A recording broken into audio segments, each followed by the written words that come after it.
शिवा जागरण का फल।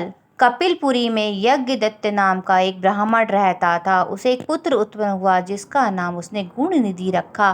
बालक बड़ा बुद्धिमान तथा चतुर था। 8 वर्ष की छोटी सी आयु में ही उसने बहुत सी विद्याएं सीख ली थी, परंतु वह कुमार्ग में पड़कर अपने धर्म और कर्म से भटक गया।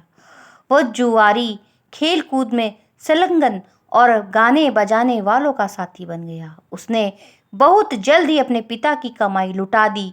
उसकी माता उसको रोकती थी, परंतु प्रेम के कारण उसके संबंध में उसके पिता से कुछ न बताती थी। पुत्र चाहे कितना भी बुरा हो, परंतु माता कभी उसका बुरा नहीं चाहती। यज्ञदत्त जब कभी भी घर आकर अपनी पत्नी से गुणनिधि के बारे में पूछता कि इस समय गुणनिधि कहाँ है, तो वह सदा झूठ बोल देती थी और वह कह देती थी कि घर से बाहर गया हुआ है, या तो वह कहीं स्नान नदी कर रहा होगा या देव मंदिर में बैठकर भगवान का पूजन कर रहा होगा। और असली भेद न जानते हुए उसे ग्रह सूत्र के अनुसार गुणनिधि का विवाह भी कर दिया। विवाह हो जाने के पश्चात यज्ञदत्त की पत्नी सदा पुत्र को समझाती कि तुम्हारे पिता बड़े महात्मा हैं। जब उनको तुम्हारे बारे में मालूम होगा तो उसके लिए तुम्हें और मुझे दोनों को दंड देंगे। तुम्हारा कुल बड़ा पवित्र है, फिर भी तुम यह बुरे काम क्यों करते हो? मेरे बच्चे, तुम्हारा कल्याण इन बुरे कर्मों से छोड़ देने में ही है। परंतु गुणनिधि पर माँ के समझाने का कुछ भी प्रभाव न पड़ता। एक दिन उसके पिता की अंगूठी चुराकर किसी जुआरी को दे दी।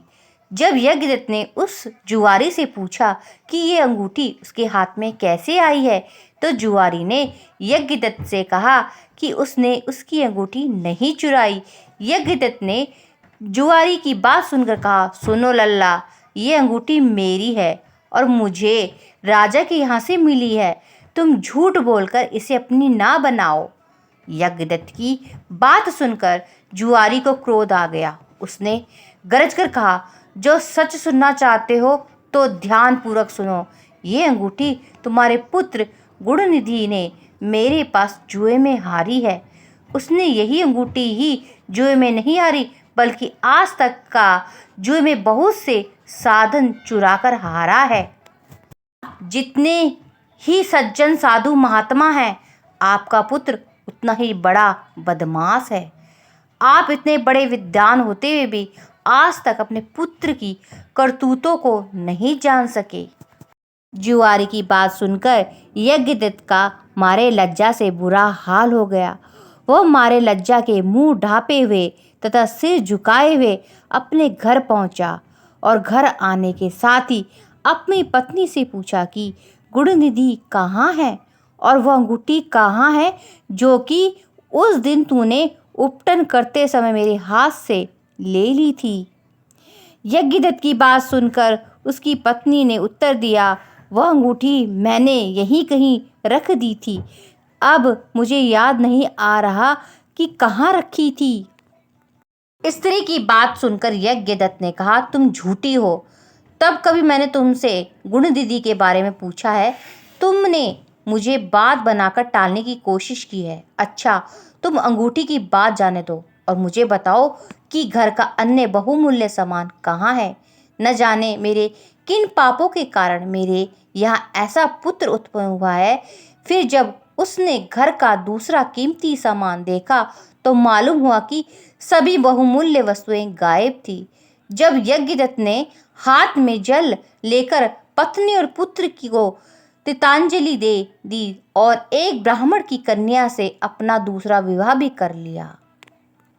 जब गुणनिधि को मालूम हुआ कि उसके पिता को सारा भेद पता चल गया और उसे और उसकी माता को तितांजलि दे दी है, तो उसको बड़ा दुख हुआ। वह अपनी करनी पर पछताने लगा। वो भूखा प्यासा एक शिव मंदिर के पास जाकर बैठ गया। उस दिन शिवरात्रि का व्रत था। लोगों ने शिव का पूजन किया, फिर तरह तरह के पकवान तथा खाद्य सामग्री ऊपर चढ़ाई।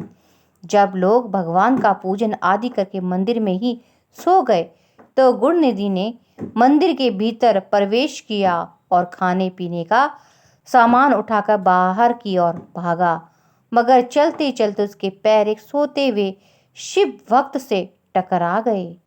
फिर क्या था, उस भक्त के चोर चोर का शब्द सुनकर सभी लोग जाग उठे और दौड़ते हुए गुणनिधि का पीछा किया। बहुत से नागरिक भी उन भक्तों के साथ मिल गए। अंत में उन लोगों ने छोड़ते हुए गुणनिधि को पकड़ लिया और सब ने मिलकर उसको ऐसा मारा कि वह मर गया। उसके मरने के साथ ही यमदूतों ने आकर उसे घेर लिया और निर्दयता पूर्वक उसे मारने लगे। उधर भगवान सदाशिव ने अपने गणों से कहा, गुणनिधि बड़ा पापी, दुराचारी और कुकर्मी है, फिर भी उसे शिवरात्रि का व्रत रखकर जागरण किया, हमारे पूजन को देखा, हमारे दर्शन किए हैं। दीपक से लिंग के शरीर पर गिरती हुई छाया को उसने निवारण किया है।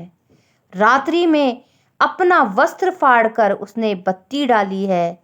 प्रसंग वश इतने सारे गुणों का श्रवण किया है तथा ऐसे ही और धर्म कार्य किए हैं, अतः वह हमारे लोक में आएगा। उसके पश्चात वह कलिंग देश का राजा होगा। तुम लोग वहां आकर गुणनिधि को यमदूतों के बंधन से मुक्त कराओ, क्योंकि हमने उसे अपना लिया है। अतएव भगवान श्री सदाशिव की आज्ञा पाकर विमान पर बैठकर सूलधारी उसके पारदर्श भी घटनास्थल पर पहुंचे और बोले, यमराज के गणों, तुम अब इस परम धर्मात्मा ब्राह्मण को छोड़ दो, क्योंकि अब इसमें कोई पाप शेष नहीं रहा। यमदूतों ने भगवान श्री सदाशिव पार्षदों से कहा, यूं तो आपकी आज्ञा हमारे लिए सिर माथे पर है, मगर ये तो दुष्ट महापापी कुकर्मी मांस तथा मदिरा का पान करने वाला चोर और जुआरी है। हम लोग इसीलिए इसको ले जा रहे हैं। यमदूतों की बात सुनकर शिव के पार्षद ने कहा, तुम मूर्ख हो, ये ब्राह्मण पापी नहीं है। इसका सबसे बड़ा धर्म तो यह है कि इसने पुराना कपड़ा जलाकर शिवालय में प्रकाश किया, रात्रि भर जागरण किया, स्थिर चित्र से शिवालय के द्वार पर बैठकर इसने भगवान श्री सदाशिव के पूजन को देखा और हरि कीर्तन को सुना। इसीलिए भगवान श्री सदाशिव की इच्छा अनुसार यह राजा बनाया जाएगा। और इस प्रकार कहने के पश्चात भगवान श्री सदाशिव के पार्षद गुणनिधि को अपने साथ ले गए। यमदूतों से मुक्ति पाकर गुणनिधि भगवान श्री सदाशिव के पार्षद के साथ विमान पर चढ़कर शिवलोक को गया। यमदूतों ने जाकर सारा वृत्तांत यमराज से कहा, जिसे सुनकर यमराज ने कहा, जो व्यक्ति भस्म रमाए हुए हो, रुद्राक्ष की माला धारण किए हुए हो, शिवलिंग का पूजन करता हो, श्री सदाशिव के गुणों का ज्ञान करता हो, छल से ही सही उसके पास बिल्कुल ना जाओ।